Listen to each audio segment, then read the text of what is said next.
16 Haziran 2013 İstanbul Ok Meydanı. Birazdan ekmek almak için çıktığım sokakta kafama gaz fişeği isabet edecek. Yere savrulan ekmeği hatırlıyorum, o kadar.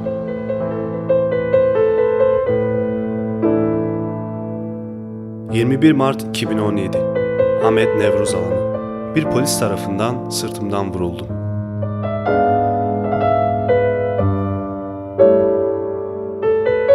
Devran onların. Hukuk onların. Tarih 14 Haziran 2018 Perşembe, Urfa Suruç.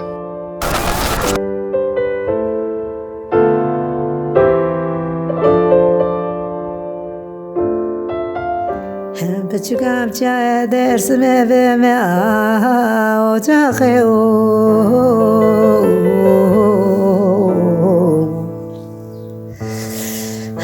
Berkam zibistan bu berfu baran bu.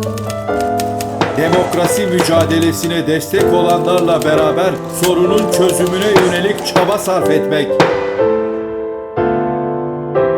Ama şunu da unutmasınlar ki Seyit Rıza şöyle demişti: ben sizin hilelerinizle, yalanlarınızla baş edemedim.